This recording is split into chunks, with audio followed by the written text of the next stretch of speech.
You know, I worked for Baby Lock for 37 years. Yeah.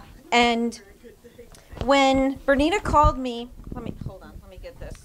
And I lost my sweater. I'll put my sweater back on so I have a place to clip this.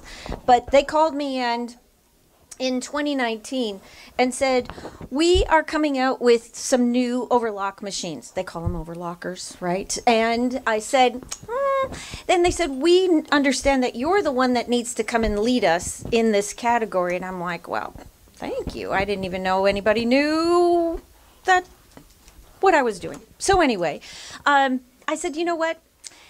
I don't know. I have been with the company 37 years. Loved it. Loved the product that I was working on, as all of you probably have some or have experienced. And I loved it. I really, really did. And I said, I have to sit down at that machine that you're wanting me to represent, and I need to believe in it myself, because that's who I am. That's what I do. And I said, I cannot leave a place and just move. That's not what I do. So I said, let me come in, let me see it. And I sat down, and the more I worked with it, the bigger my smile became. And the more I realized that sewing is my life, but it's your passion. And when I say that, I thought about Serger specifically. How many of you in here don't have a Serger? Okay, a couple of you don't. By the end, you may. But when a lot of times people don't have Sergers because they've heard from their other friends like, oh, I don't know, Sergers are kind of hard to work with. They're hard to thread. You've got to put your threads in just the right place and thread in the right order, and or I'm a quilter, so why would I need a serger, right? That's what we're going to talk about today. But then there's also that whole thing of changing. How many of you, okay, I'm going to ask it this way. How many of you do not have an embroidery machine? A couple of you. So all the rest of you have embroidery machines, and when you move from embroidery to sewing, there are a few steps that you need to go through, right? Put your embroidery unit on or touch some buttons. That's what you're going to find with these sergers. And when Pam referenced it earlier this morning, that this machine sets itself for you. So you don't have to make a lot of changes. You don't have to write down all of the settings and then go back to find your notebook that you wrote it down in. And second of all, find the page that it's on and then try and figure out what you wrote down when you wrote down the information, right? We're all there, okay? So we're going to take a look at the L890, and we're going to work on the Quilters edition today. Now, the other big question that people always ask is, so what's the difference between the L890 and the L890 Quilters edition? And why would you come out with a Quilters edition serger? Well, we brought that machine out and we curated all of the items that come with the machine to a quilter. So how many in here, I'm going to ask it this way, are not quilters? Yeah, see, generally most everybody is. Or, like me, you're more of a piecer than a quilter, but you put yourself in that quilter category, right? Because I send my quilts out and quilt by credit card, like Eleanor Burns does, right? But because I also feel that that's an art in itself, but it's the piecing part that we want to make sure that our points all line up, that we are stitching, and we're going to talk a little bit about how your sergers can help you get through all of that piecing, and we're going to take a look at to get started here, some of the myths that people will start talking about or asking and say, I don't need a serger because I'm a quilter. Oh, you know what? I forgot to tell you what the differences were between the L890 and the Quilters edition. Nothing. So internally, the machines are exactly the same. All the stitches, all the functions, they're exactly the same. The look of the machine is going to be different. And again, as I mentioned, the package that we curated, and I'll share with you what that is, are directed to quilters. The feet that come with it, the fabrics that come with it, the threads, all of the patterns, the big book of Serger quilting that we had put together. So all of that is curated around the machine so that as a quilter, you can feel comfortable and confident knowing that, yeah, I can use this for piecing and putting my quilts together. Okay? So the second one is, with an overlock, will that make my seams too bulky when I'm going to be piecing? Now, I have two quilts here, and I call these my identical twins. And Catherine, I'm going to have you help me with this, and I better put my sweater back on so I can put... Will you still hear me okay?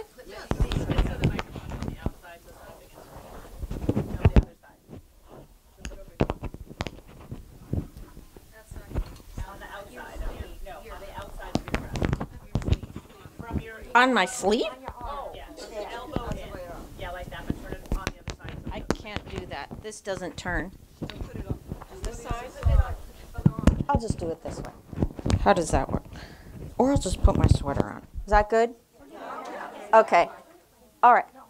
Oh, put it right here. But I can't turn it on that side. Okay. We'll work it out. If you can't hear me, I'll talk louder. Now, these two I call my identical twins because they are identical in pattern, fabric, quilting. There's one difference. One is made with a serger and one is made with a sewing machine. Okay? I do know the difference myself.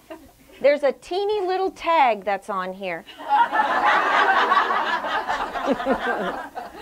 There's a teeny little tag, and you'll notice it. So the one that is in red is actually the serger one, the sewing machine one, and the one that's in pink, because that's my favorite color, is done with the serger. And when you feel the seams, you will actually feel, and I want you to feel the log cabin block, okay? All right, not the binding, we're going to talk about that, but the log cabin block. Because you're going to feel that the seams that are done with the serger are even flatter than the ones with the sewing machine. Now, I heard that. Everybody did. And you're like, well, how can that be? How can that be that the serger one is going to be even flatter? Well, when we come back over to the machine, I'm going to show you that when you sew with 4 threads, that middle thread, the right needle thread, is actually going to compress your seam and make it even flatter than your sewing machine, and your overlock stitch is going to hold those seams and compress them flat. We're also going to talk about your weight of thread, okay? Aha! So when we talk about weights of thread, do we always have to use the same weight of thread when we're piecing? And sometimes quilters will even use, in their sewing machines, they will use a lighter weight thread when they piece certain fabrics, right? So we're going to talk about that and different weights. Whether it's piecing or it's decorative work, we'll take a look at what those different weights do and how they affect the look of your stitch. The same basic stitches, okay? So we can pass them around. If you would just kind of keep your pens clicked in. Then the other, let me see if I press the right button here. All right, the other one is, can I get a consistent 1/4 of an inch? Because I know quilters, they like their 1/4 of an inch stitch. They want to make sure that everything lines up and everything is going to be stitched right. But then sometimes you have the question, so a serger, I like to press my seam allowances open, right? So now we're also going to share with you how you can use your machine and you can press your seam allowances open, okay? So you can do that with your sergers as well. Still having that 1/4 of an inch accuracy on your seam allowances. Then also, the next comment is always, well, I don't make garments. I don't make garments. So, well, why would a serger be beneficial for me? Because sergers have that process, acceptance, the way that people have looked at them for years and years, that they were in the market for making garments. And is that where they started? Yes. But give any product to any creative person, and we're going to go in all different kinds of directions with it. So a serger may have started for garment construction, and we're going to talk about garments. I think that's tomorrow. We're going to talk about that. But you can also use it for piecing. Now, how many times when you are, most of you said you were quilters, and modern quilting is so very popular right now, where you have a large expanse of a solid color or a very light color in contrast with a dark color. So when you are sewing this on your sewing machine and you finish all of your piecing, you have trimmed off all of those extra threads, you lay it out. How many of you have a long arm? Okay. So if you lay it out on your long arm, or you're doing free motion quilting with it, on it, and you have the backing, your batting, and your top, you lay it all out, you're moving all around, okay? You get to the point where the red thread now has leaked out onto your white background. And you have double and triple checked it every step along the way. But with your serger stitch, it's going to contain those threads. So they're not going to leak out. Because even that extra little bit of movement that you're making, those extra teeny little threads come leaking out of the seam allowance and under that white colored or lighter colored area. Okay? So it's going to contain that just like it would contain a seam allowance on your garment. Then the other thing is, my seam allowances may catch, which kind of refers back to the bulkiness of your seam if you're doing free motion stitching. And you will see and feel on those quilts and the others that are coming around that it will actually make your seams flatter and allow it to do your free motion right on top of those seams without ever having it catch or create a thicker seam. Later, we're going to also talk about flannel and the importance of using the overlock stitch when you're piecing your flannel quilts and the importance of that. Okay, but even though we have given you all of this information and we are talking about all the different ways you can use your serger for quilting, you may still feel like this. Okay? And again, some quilters, again, still kind of go, yeah, I don't know if this is really for me. But also, when we're looking at this, are we wanting to change the way that you piece? Nope.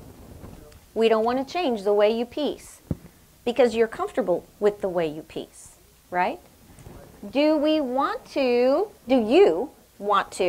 have all of your quilts look like all of your friends? Nope.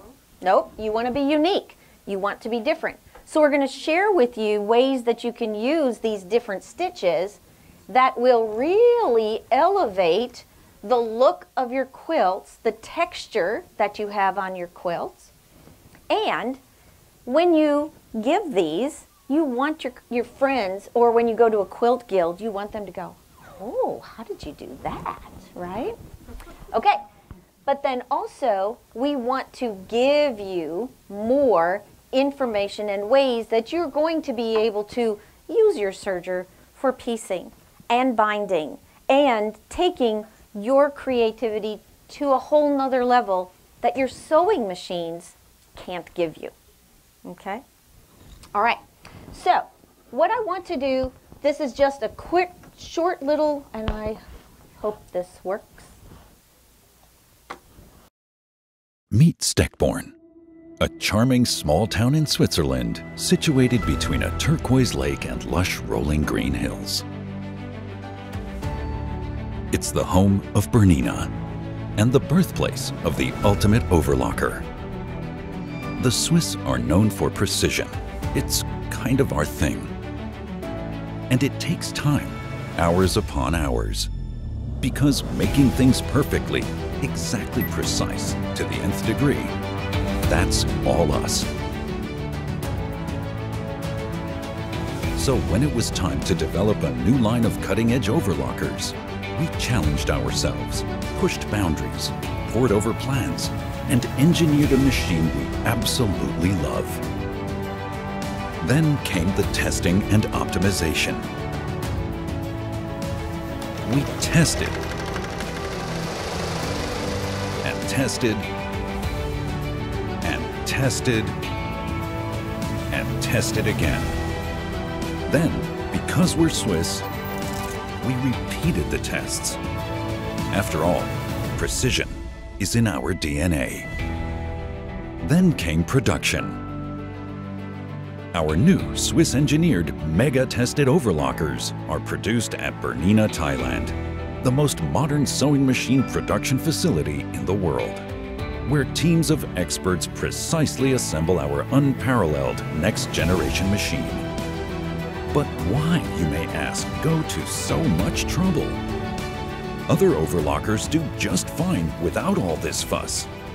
You may be right, but no one ever fell in love with just fine. And that is precisely our mission. We want you to love your Bernina. From our engineers to those shaping each perfect part, to our test sewers, to the person who carefully packages your machine for its journey to you, to each member of our founding family, every last one of us is committed to you, loving your Bernina. Experience a machine like no other. Join a family like no other. And love your new Bernina overlocker like no other. Bernina, made to create. Made to create.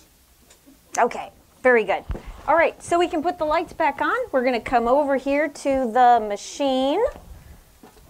I'll give this to Jack. Oh, okay.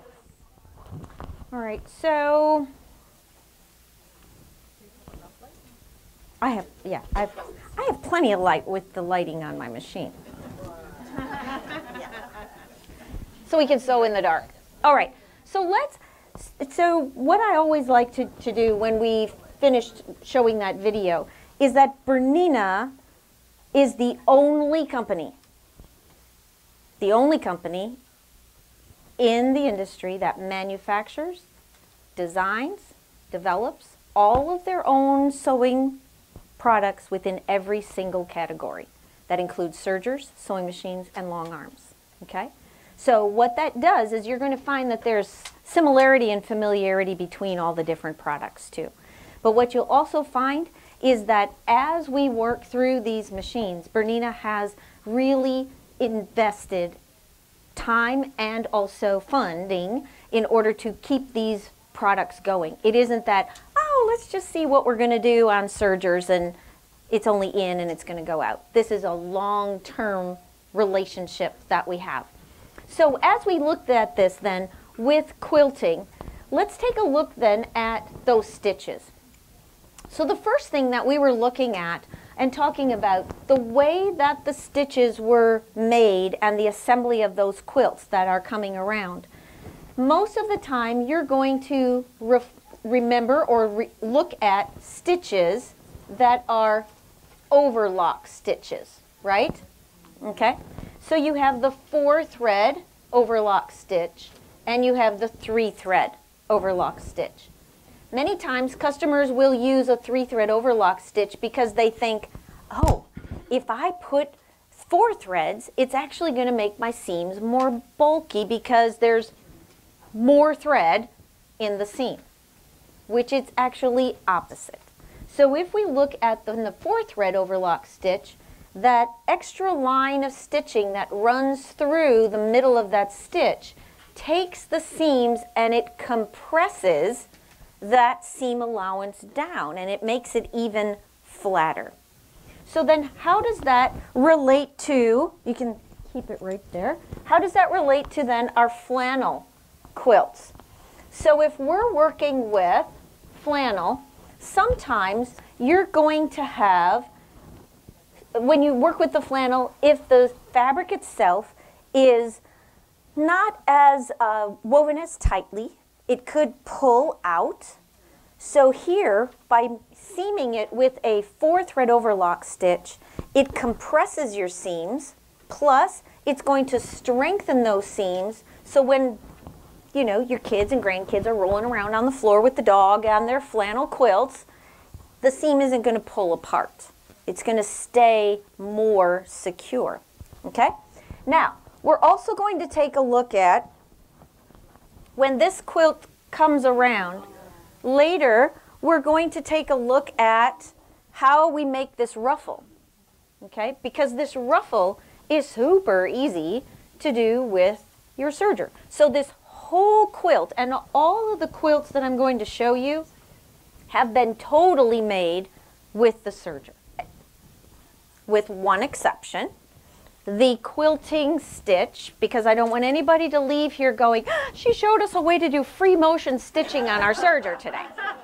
Okay, that's not it. We're piecing, we're binding, we're enhancing the texture on our quilts today. All right? So we're going to look at how this little ruffle was also made. Super easy. But then you also have a stitch on your machine. And quilters, how would you like to have a machine that never runs out of bobbin thread? Woohoo! Right. So this is the machine. So you can use this for piecing, straight stitching. This is a stitch that you see on your sewing machine, right? Yeah. It also, you can take this and you can press your seam allowance open, just like you would with your sewing machine. It's not going to create any added bulk to your seam. And later on, I'll show you, because I know none of us ever make mistakes. Okay? Easy to rip out. So you can pull it out even easier, and it will eliminate the stress that you place on your fabric when you're having to pick out every single stitch. Okay? So we can do that. Now also, when you're stitching, how would you like to make half square triangles? Or, oh, what did I do with it? This is just like at home, right? Oh, here it is. Okay, here's another quilt. How would you like to make flying geese or half square triangles without ever using a rotary cutter? Yeah. Oh, sorry. Okay, so half square triangles or flying geese without using a rotary cutter. We're going to do that. Okay. Now, these quilts, I like to use the quilts from the 3-yard quilts from Fabric Cafe. These quilts are perfect, and also looking around the store, the quilts that are right in front of the cash register, those are perfect quilts for piecing. Okay? But I'm going to show you how we're going to do those half square triangles. So, let's move in on the machine, and your machine can be set with the flat sewing table, which is called a cover stitch table, okay? And it also has this looper cover, all right? Oh, you know what? I need to see if this is in here.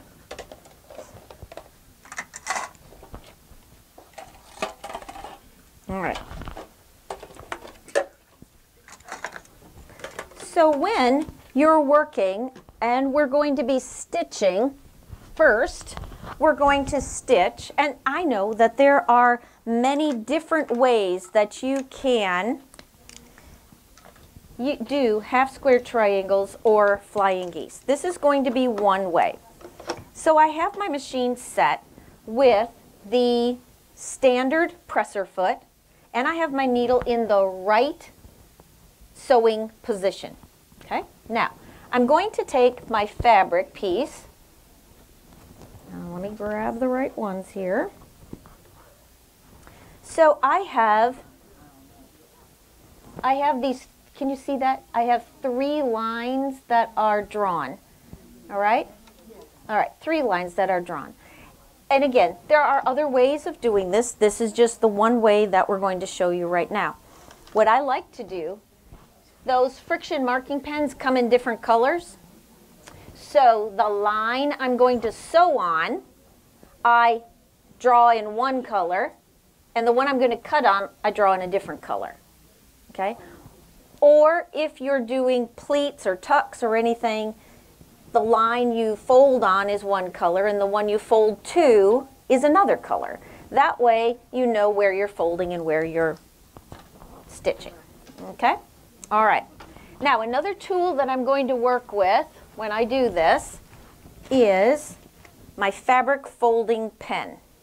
Because do you sometimes feel in your sewing room it's kind of like that aerobic exercise where you sew a little bit, you hop up, you go to your iron, you come back, you sew a little bit, you get up, move around.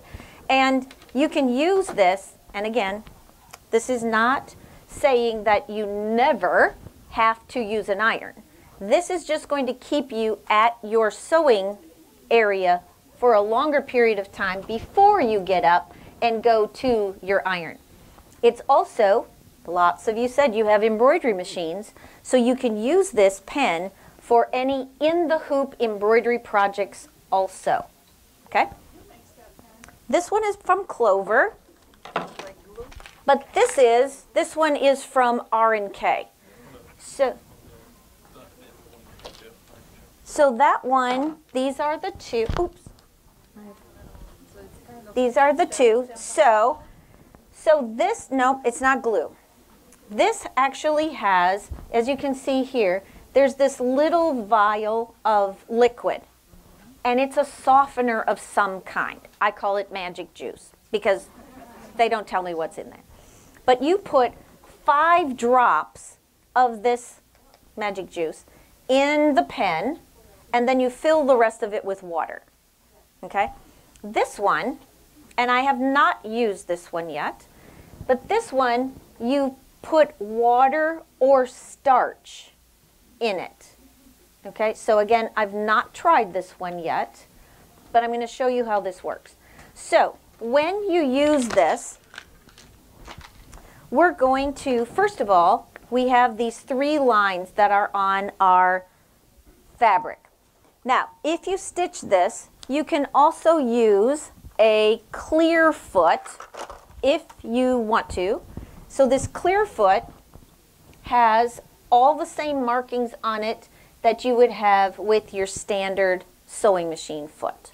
Okay? Now you might say, well, you're going to be doing a chain stitch. So when you stitch this, we are going to be stitching first with our cutting blade down. Okay? Cutting blade down. And we are stitching on the right edge, the right side. So here's our center line. We're stitching the line that's on the right hand side. Okay? And all we're going to do is stitch straight down that line. Okay? And I'm following the mark that's on the toe of my presser foot, and I'm sitting sideways as I'm stitching. But you also have you're going to notice that the machine is very quiet, and it is also feeling much more like your sewing machine than it feels like a serger. Okay? Now then, so I have that first side stitched. Now I'm going to take my cutting blade and I'm going to pull the cutting blade up. So down here at the bottom, my cutting blade is right at the bottom. I just slide it forward and my cutting blade comes up. Okay? Now, I'm going to raise this presser foot and show you something. This foot swings out of the way. Okay? So the foot swings out of the way, which allows you to access putting your needles in and out. Okay? And what I also want you to notice is look at how tall that cutting blade is. That cutting blade comes up much taller than any other serger cutting blade. So when you're sewing bags, tomorrow Pam's going to talk to you, and I'm going to show you too about working on some heavier fabrics. So by having a cutting blade that comes up taller, it really is an advantage when you're stitching. Okay, so now what I'm going to do is my cutting blade is up. I swung my foot back into sewing position, and now as I stitch, I'm just going to stitch down, and I'm really not looking at where it's cutting, but I'm looking at where it's sewing. So now it's just cutting this apart, and I've stitched right on that line. So now I have two half square triangles, ta-da, just like that. Okay? So now I have these two half square triangles. And you're like, well, that's great. So now I'm going to take my fabric folding pen and I'm going to just draw right on that stitching line. Now keep in mind, the line that I drew on this fabric was with a permanent pen. You would not do that. You would use your friction marking pen, so when you press it, it goes away. So now I can take my seam and I can press this open, okay? And just with my finger, you know, so I've also been very blessed to be able to film with Nancy Zeman and Martha Pullen. And one time when we were filming with Nancy, she said, okay, and we're going to use our finger, we're going to finger press this seam. And the person that was filming said, stop, cut. And he goes, we're like, well, what's wrong? And he goes, I can't find the finger press.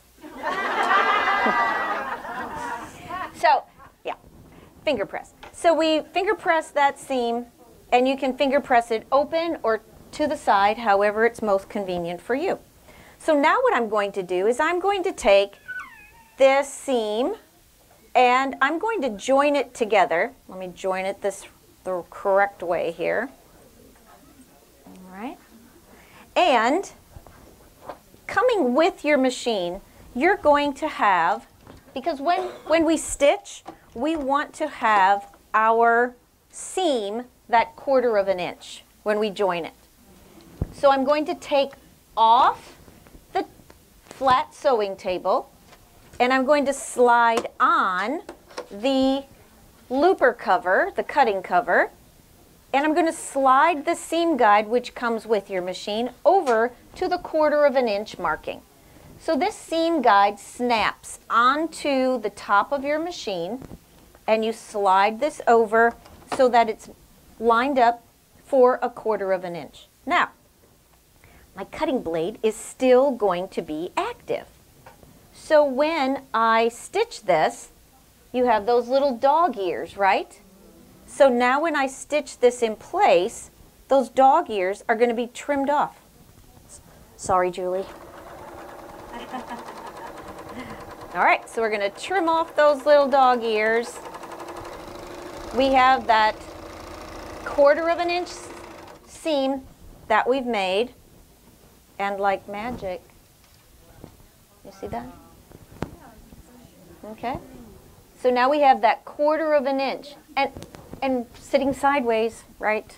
And not really trying very hard.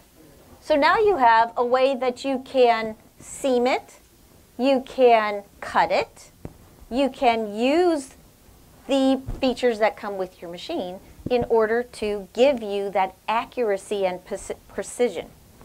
Now I want to show you this bag because something else, when you are stitching, you sometimes want to, this one, you want to pivot, okay? You want to pivot, okay? So this is the only serger that has a needle. Can you zoom in on the screen there, Jack, for just a sec? So you have needle up and needle down on your screen. So what I can do is I can touch the needle down. So now as I sew, when I stop, my needle stops in the down position. So now I can pivot and create those accurate points and not, because you can sew 1,500 stitches a minute, right? You don't have to zoom up to the stop sign and try and get right on that line, okay? You also have a feature, which is a Bernina feature, which is called a back kick. So if I want to zoom up to within a 1/4 of an inch, I can zoom up and then I can tap my foot pedal, just the heel of it, and it will move my needle up or down just to the point that I need it to stop. Not only for pivoting, but when you're doing a rolled hem and you want to stitch one stitch off the edge and then you want to turn and you're wanting to pivot that corner, okay? All right, so needle up and down. Now, the other way that we can use that, chain stitch as it is let's say, and I told you earlier about the way that you can remove your stitches easily. Now, some would say, it's a chain stitch, it's going to pull right out, okay? Some of you might be fearful of that. But you can lock this stitch. So when you lock the stitch, and the way that I'll show you first for locking, and then we'll pull the stitch out. So if I'm stitching down on my seam, and I want to lock the stitch, I'm going to come to the end of the fabric, okay? Make sure my needle is up. I can then raise my presser foot. Can you swing over here for just a sec? See how my tools are right here on the door also? Okay, so all I have to do, if I put my toys back where they're supposed to be, then I know where they are. All right, let me come back over here. Then we're just going to grab the needle thread and you're going to pull it. Okay, you're just going to pull that needle thread and you're going to cut it. I usually cut it on with my scissors, or sometimes I will cut it with the cutter that's on the side of the machine. Okay, and then when I pull my fabric straight back, the needle thread comes down and locks the stitch. That's all there is to it. Okay, that's all there is to it. Especially if you're doing, and tomorrow we'll show and talk about stitching in the round and lining up the beginning and the ending points of your stitch. But if you want to take this stitch out, what you would do is take your scissors and you would cut it right at the end where you stopped sewing. Okay, the end where you stopped sewing. And I'm going to have to lean in here because I need some light. You're going to need to take out from the end where you stopped sewing the last 2 stitches that were formed on that straight line of stitching. Okay, so the last 2 stitches from where you stopped sewing, from the needle side, from the needle side. So you take out the last 2 stitches, and then from the chain looper side, all you have to do is pull on the thread and it pulls right out and it separates that fabric. So you're not having to pick at every single stitch. to pull it out. But it is still secure, okay? So you don't have to take that added time.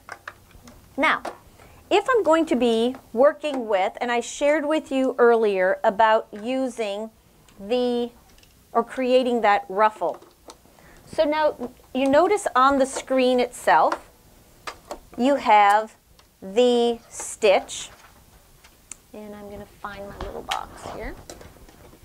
So I'm using a chain stitch, and I use the standard presser foot, and when I want to gather or make any ruffles on the fabric, all I need to do is on the screen, touch the screen, my differential feed and my stitch length are adjusted in the same place. Now, have you ever wondered, I don't even really know what those features do. Do you see the little video camera that's there? When you touch the video camera, it's going to show you exactly what that feature is and does, so you don't have to guess, okay? And what actually happens. All right, so let me shut that, close that off. And I also have, as I mentioned earlier, your Quilter's Edition comes with a group of feet. So we're going to find that these feet that come with your machine are, as I said, curated for a quilter. So here we have seam guides, and these seam guides can slide in from either the left side or the right side on your machine. So if I'm doing larger pieces of quilting, I like to roll my fabric first and then move it to the left so that as I stitch, all of that stitching is moved to the left. So I like to use my left seam guide, and I just slide that seam guide into the shaft of the foot, okay? Now also, we're going to talk about decorative threads in just a minute, so I'm going to keep this handy. All right, and I have my strip of fabric. Hopefully everybody else's sewing table looks like this most of the time, right? Or worse, right? So now I can take my strip of fabric, which I've done a rolled hem on already. Again, my handy dandy finger press there to find the center of my fabric strip, or center-ish of the fabric strip. Then I can take this seam guide and I can slide it over so it rests right on the edge. Now, as I stitch, all I'm going to do is let the fabric feed in by itself and see how it's going to gather. So you're stitching right in the middle-ish of that fabric strip. And you've done this before because you've worked with sergers for a long time here at the store. I know that. So now you have this beautiful ruffle that's not going to stretch out of shape. So if you decide that you want to attach this to a quilt, you can simply lay this down on your quilt. And on your screen, all we need to do to go back to the standard setting is touch on those rectangles, and it takes us right back to the standard setting. So now as I stitch, it's not going to gather it. And I can still use that seam guide along the edge of my ruffle. And sometimes I'll use the narrow cover stitch rather than the chain stitch. Now again, if I'm in the middle of my fabric and I want to stop, I just simply tap the heel of my foot pedal. My presser foot comes up, raise the foot, pull the thread, and cut it, and that locks the stitch. Okay, so that just locks the stitch. And then as I pull on this, it's all secured in place. All right, so there you go. So that's making your ruffle, adding the ruffle, and it makes it super simple. But another added level of dimension that you would have on your quilt. Okay, now let's talk a little bit about, remember I was going to tell you we're going to talk about your weight of thread. So when we talk about different weights of threads, you're going to find that by working sometimes with different weights of threads, they sometimes come in different forms. They may come in this small spool on a cardboard form. They may come on a spool like this, or a little cone. They may come in a regular style spool.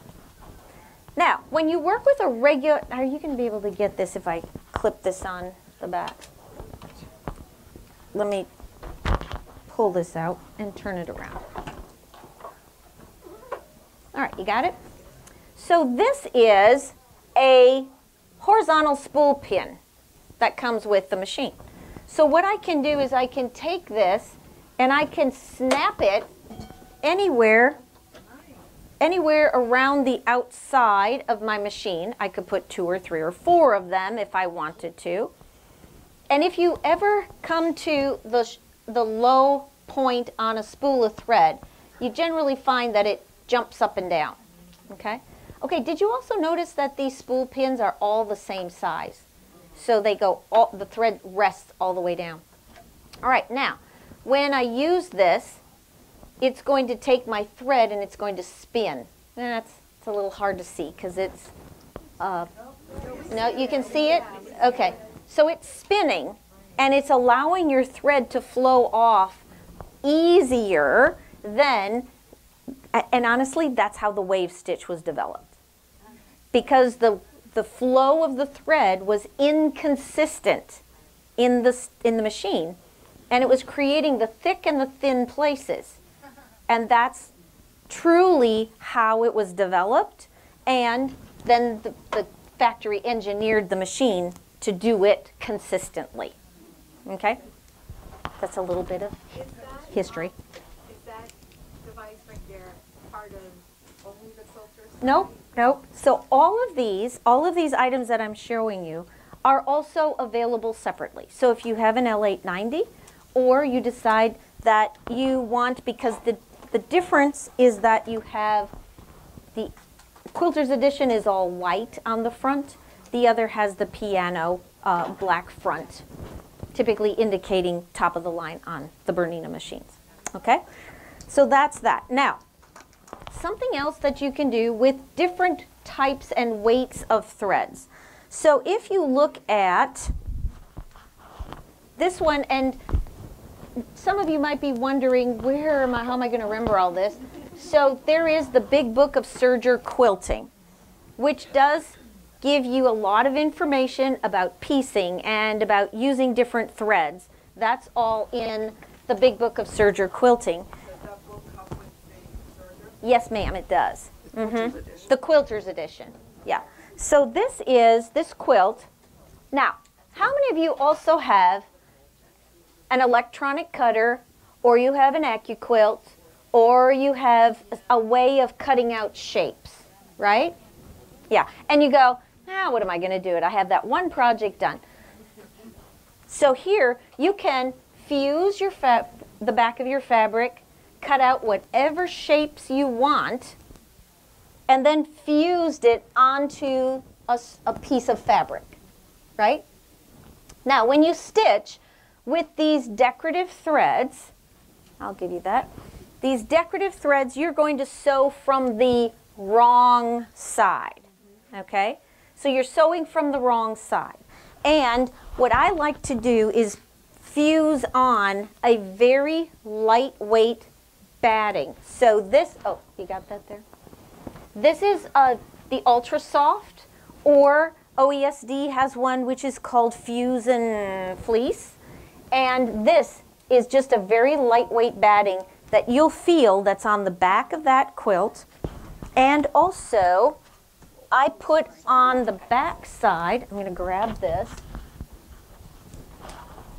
on this table runner. Now, if you have to go to a party in the afternoon and you just, in the evening, and you decide, oh, you know what, I'd really like to take something along. That it happens, right? But I left the end open so that you can see that there is that fuse and fleece on the back side. Oh, fuse and fleece on the back side. And then when you stitch, you're stitching so the right side of your fabric is facing down. So here I just took the leaf shapes, fused them in place, and then used the different decorative threads. Because again, ladies and gentlemen, we never throw anything away. Never, until it's gone. And then we're looking for a way to use the empty spool for something else, right? So when you have just a little bit of thread that you don't want to throw away, you can do something like this and do 1 or 2 lines, and then it's gone, right? So you can use that. Now also, when you're working with this, sometimes we also use metallic threads, right? So when you work with metallic thread, you also want to use a thread net, right? Now these thread nets are sometimes harder to put on the spool than putting a pair of pantyhose on a hot summer day, right? Okay? So when you do this, I want you to take the net, and the net should be about 1.5 inches or 2 inches longer than the spool that you're working with. Lots of machines will give you just a long strip of it. It's not meant to use the whole strip at one time, okay? It's meant to cut it apart. So you cut it to the length that you need, and then you take your middle and index finger and slide it into the net, all right? Slide it onto your fingers, take the spool of thread, slide it into the bottom, hold on to the spool, and then just wrap it around. Okay? Oh, easy peasy, right? That'll save you 45 minutes right there, okay? More sewing time. So then, when you use this, you also don't want the net to extend on top of your spool of thread either, because it'll catch in there and again give you inconsistent flow of thread into your machine, okay? So you wanted to create that little basket at the bottom of your machine, and then when you use the air threading and you thread it through, if there is any vibration, you're going to have it catch in that little basket. Okay? All right. It's a good tip. All right. Good. Learn something new, right? All right. Now, when you're going to be working with that decorative thread, remember, the smaller the number, the thicker the thread is going to be, right? So when you work with these decorative threads, and as the samples are coming around, the ones that stand up off of the fabric are the 8 weight threads. The ones that are a little flatter are 12 weight threads. And the heavier your thread, the longer the stitch you want to have when you're stitching with this, okay? The heavier the thread, the longer the stitch should be when you're working with them. Of course, it depends on the look that you want on your fabric also. So when you work with these stitches, whether it was this bag for pivoting or this bag for creating fabric, or this bag for creating fabric, you're, again, stitching with, this is a 12 weight thread. So both of these threads are 12 weight. On Saturday, we're going to talk about embellishment. So we're going to talk more about blending your threads and how you can create different looks by using different types of threads also. So this is just to show you that you can create your own quilting look fabric or patterned fabric. The difference being red line of stitching is a narrow cover and the straight line of stitching is a chain stitch. Okay? That's all we're going to talk about for today. All right.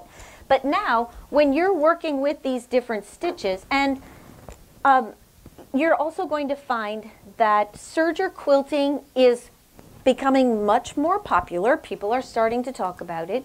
And there is a program called Quilt on quiltstreet.com. And quiltstreet.com, we have an 8-part series, 8 programs that show you different types of blocks and different ways of piecing using your serger. And one of the projects was that little brown table runner that I shared with you. And then another one is this, which will show different types of blocks. Okay? Now you'll also notice that there are quilts that are laying on the table over there. And one of them, and I'll show you this, this is taking your cover stitch. Let me see, move this so you can see that. Can you see how there's ribbon that's run through the cover stitch? Okay? Typically we see ribbon run through an overlock stitch, but here we've run it through the cover stitch, and this is just placing your decorative thread in your chain looper. Okay? And then running it through. Okay? Well, it's your cover stitch. Okay? So you still have little ladders, but the ladders are different looking. Okay? Now, let's come back over to the machine real quick because I'm running out of time. Sitting on my knee lift. And that's not very comfortable.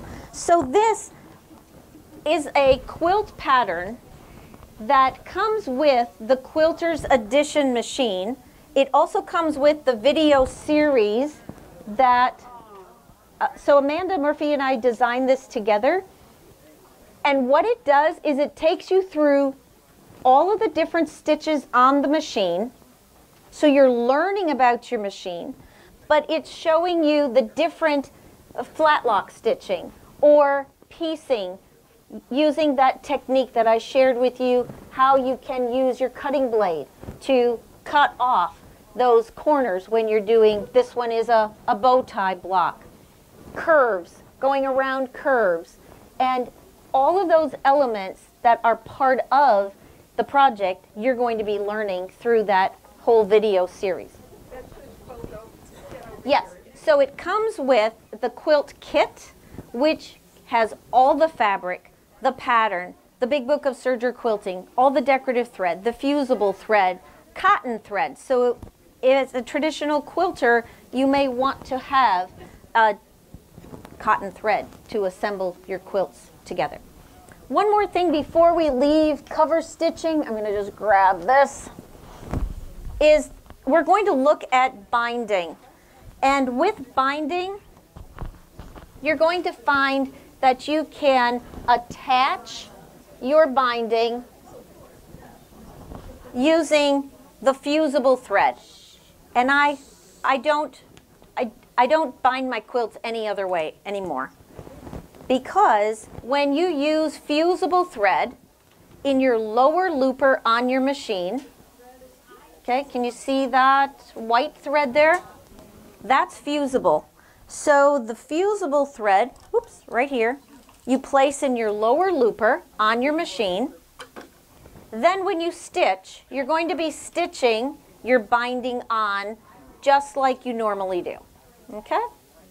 You turn your corner, you stitch on, which then I'm going to use the other compensation tool so that my stitches are not building up at the corner. So this compensation tool slides underneath your presser foot, so as you stitch on, it keeps it even from front to back. Okay? Now, when I take this and turn the edge over and press it, I have a line to follow.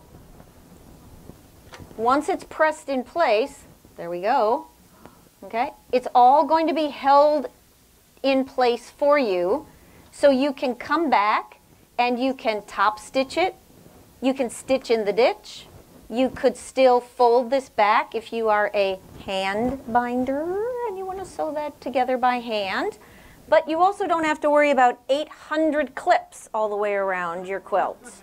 Or if you turn a binding on your sewing machine, as you're stitching, you're turning the binding and stitching, you're still going to have a place where it kind of raises up and then it pulls down. Here, it's going to be completely flat and straight. So when I do that, I can also take my cover stitch, okay, and I can use my cover stitch as the top stitching on the fabric binding, okay? And this way, it's going to add that decorative element to it, and the foot that I use there is called a compensation foot.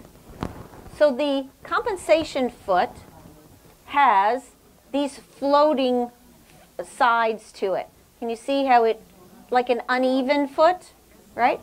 So when I stitch my binding on, or I use this for hemming, I can use this foot and it will track right along the edge of that binding, and then I know that my stitching is going to stay completely straight. Okay? So you have all of those different tools, and that also comes with your machine. Okay. One last element here. If you're going to be piecing together, and another opportunity I had was to film with Alex Anderson and Ricky Timms. And when I did that, I'm like, what am I going to show them? I mean, they are like the quilting pros, right? And I shared with them flat lock, because again, we all have scraps of fabric that we can repiece back together. By using a flat lock stitch and using your decorative thread in the needle, here you can join those fabric pieces back together. And ladies and gentlemen, you have a 9mm wide width stitch. So you're like, well, yeah, what big deal? What is that? So if you look at this basket, can you see the difference between the gold thread and the red thread? The gold thread is 9mm. The red thread is the widest stitch any other serger can make, which is 7.5mm. So when you look at decorative stitching comparisons, you're going to find that you have a wider width that you can also then, when you are piecing battings back together, because heaven knows we have all kinds of scraps of batting also, that you can repiece those together, and by having that 9mm wide width, you're going to be able to pull it out so it does lay completely flat. Okay? And flat lock, can you hand me that quilt right there? Yes. So this last thing, we're going to spend a little more time on this on Saturday when we talk about embellishment. But zoom in here. You see those little X's that are on there? That's a flat lock. Yeah. And we have a 9mm wide stitch that we use there. So those X's are also a flat lock stitch. Yes? Is that in the Serger book? Yeah. Okay. It's in the quilting. Big Book of Serger Quilting. That's different from the... Big Book of Serging. Okay. Yes. Big Book of Serging was done before I came. Yes. Big Book of Serger Quilting is after I came. This one is brand new. Okay. The Big Book of Serger Quilting is brand new. Oh. And it comes with the Quilter's Edition machine, but it is also available for anyone. No matter what brand of machine you have, you can use this. What about the kit for the quilt that had all of the embellishments? Is that something that's sold separately? So the kit itself, thank you. So the kit itself comes with the Quilter's edition. So it has all the fabrics and threads and everything. You can purchase all the elements separately. Got it. But they don't, right, Got it. right. They don't have it as a package. If you have the first one, Yeah? can you make it that one? Yes, ma'am. I mean, make it by having all of the added items, yes. And you can Yes. buy them separate? You can buy them all separate. The pattern can be purchased separately. The Big Book of Serger Quilting separately. All the feet and accessories can be purchased separately. We didn't make this so that anyone that already had a machine couldn't access everything. But we curated the package to a quilter so that they would stop and go, huh, maybe I do need to look at a serger and see what opportunities I have with using a serger for piecing and for putting my quilts together and embellishing them. Does that machine thread any differently than another serger? Yes, so when you thread this, you're going to have what's called one-step air threading. So when you thread, ooh, almost landed on the floor there. So when you thread, let me just grab this one of these threads, and when you thread the machine, you're going to first turn the knob, because remember, my needle always stops in the up position unless I have it programmed for down. So when I turn the big knob for threading, the tubes automatically connect. I don't have to turn anything else. So then I step on the foot pedal. Okay, so when I step on the foot pedal, it creates that little humming noise.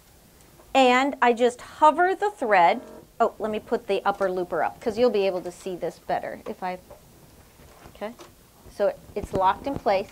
Now watch right at the needle, okay? So when you watch right at the needle, and I take the thread and I just hover it over the threading port, it slides it right through.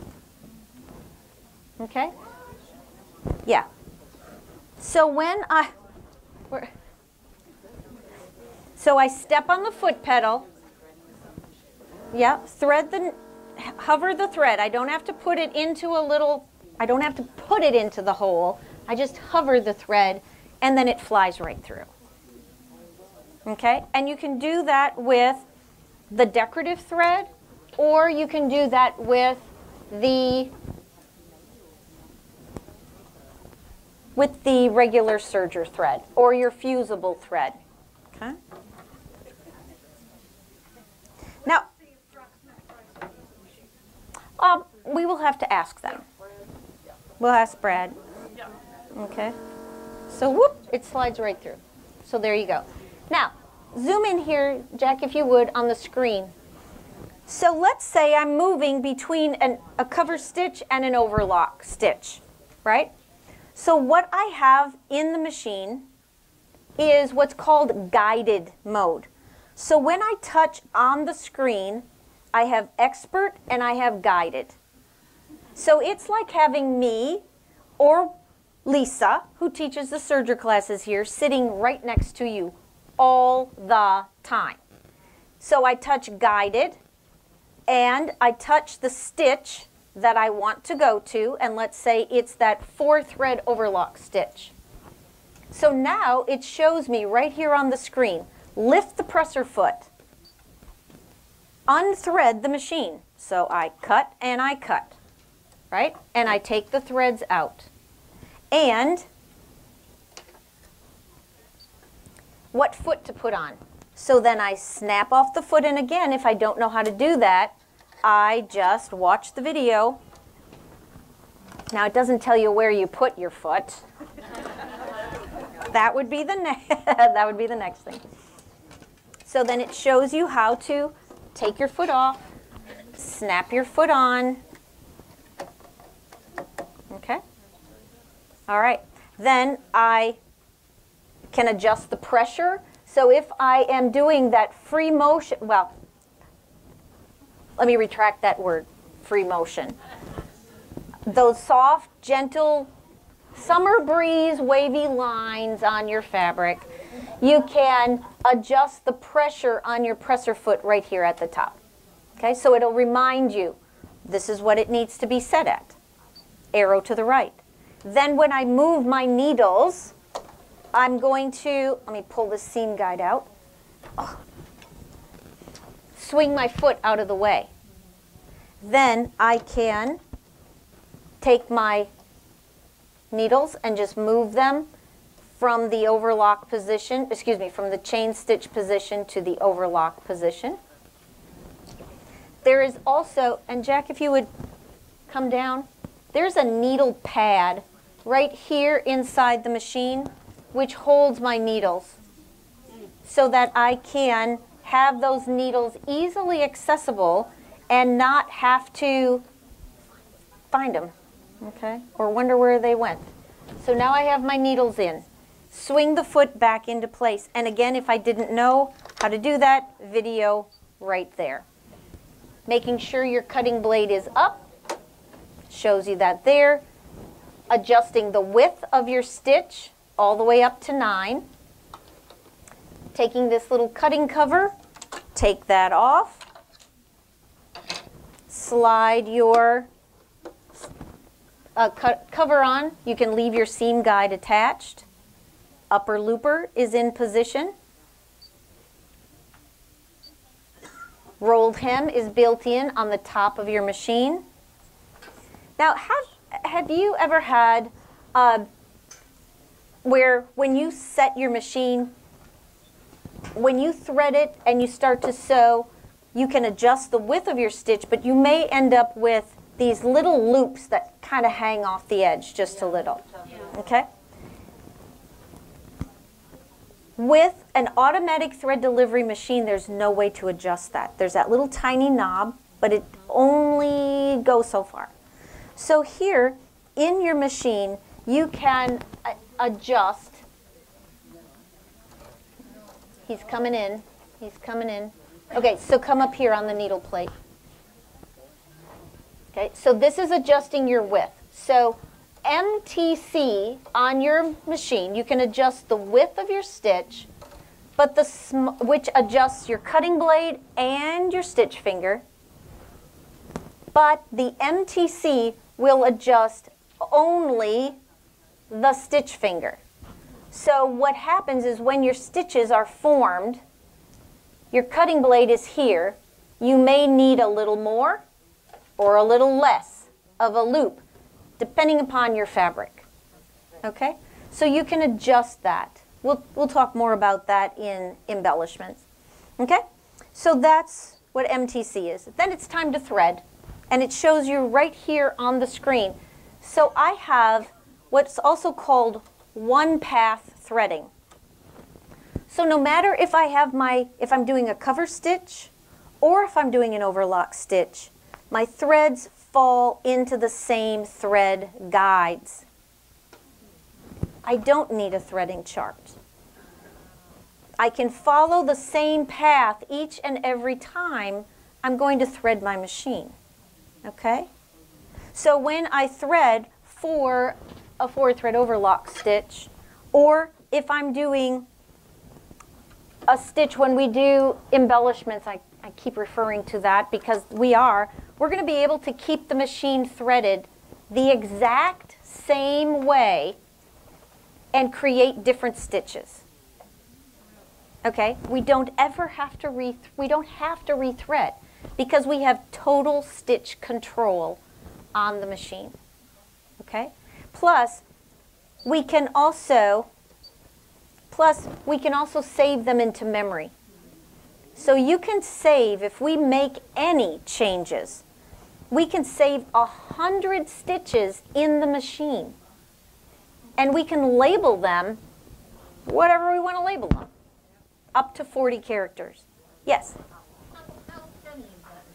How heavy? It's about 32 pounds-ish.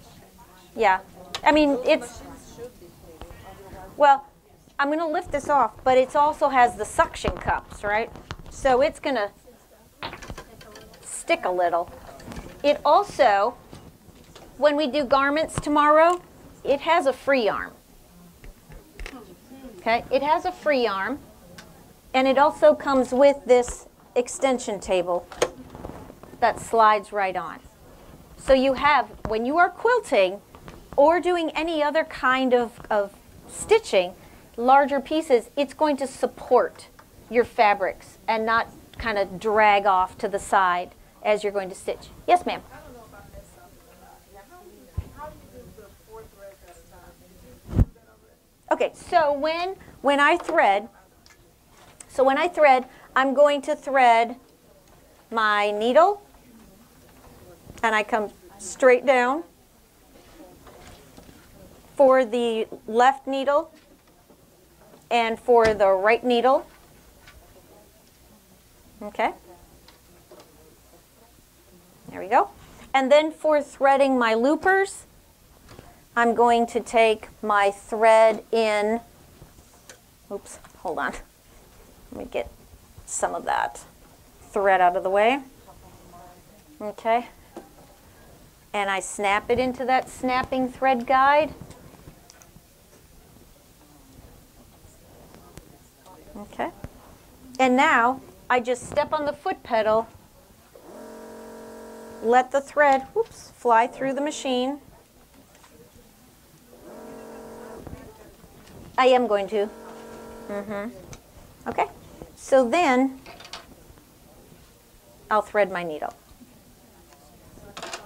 Okay. Why is it that it can't thread the needle there, but it threaded the needle before? It didn't thread the needle before. It threaded the looper before. Okay. So I'm manually threading my needles, right? Okay. Now, I'm all ready for 4-thread overlock stitching. So I lower my foot. Let me grab a piece of fabric here. Oh, let me make you one more block. While we're doing this, we might as well make one more quilt block, right? So this is going to be a bow tie quilt block. So I'm going to take 5 squares that are all exactly the same size, and it's going to look like this when it's finished. Okay? So when I stitch, I'm going to take my first block and I'm going to fold it. Oops, let me bring it down here. I'm going to fold it in half. Okay? And place it between one of the solid blocks and one of the same print blocks. Okay, and I'm going to make my width narrow and stitch. Let me bring this back over to my 1/4 of an inch. Okay, all right. So I stitch that in place, and now I have that 4-thread overlock stitch, right? Okay. Then I open the block up, and oh, here it is. And I'm going to place another block of the print at the bottom and the other solid block right on top. Okay? Now, it does not matter if I sew from the bottom to the top or the top to the bottom. Okay? Let me get those edges lined up there. And this is, again, a 4-thread overlock stitch.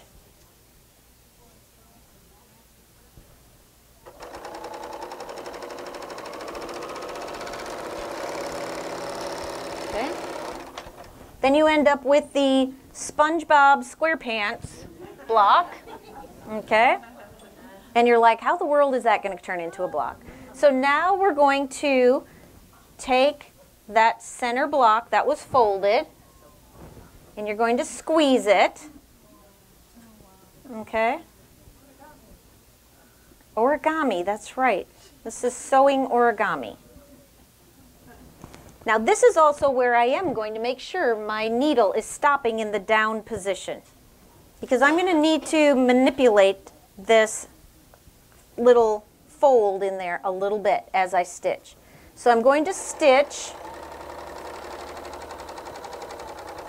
part of the way, and my knee lift is out. But so I would use my knee lift and take that fabric from the center, can you see that? And just kind of pull it flat. Stitch a little bit more. Pull this around because I don't want to stitch over that little tuck that's right there on that center block. All right, now I'm going to keep on sewing and sew to the very end.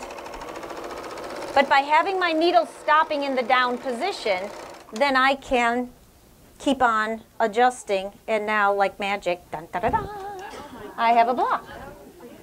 Isn't that pretty? And then I would give it a nice press, and it would lay flat like this one. Okay? All right, so that's chain stitching, cover stitching, cutting, making your half square triangles, your no waste flying geese. We didn't use the rotary cutter. We could piece using the flat lock stitch, and we can piece using a 4-thread overlock stitch.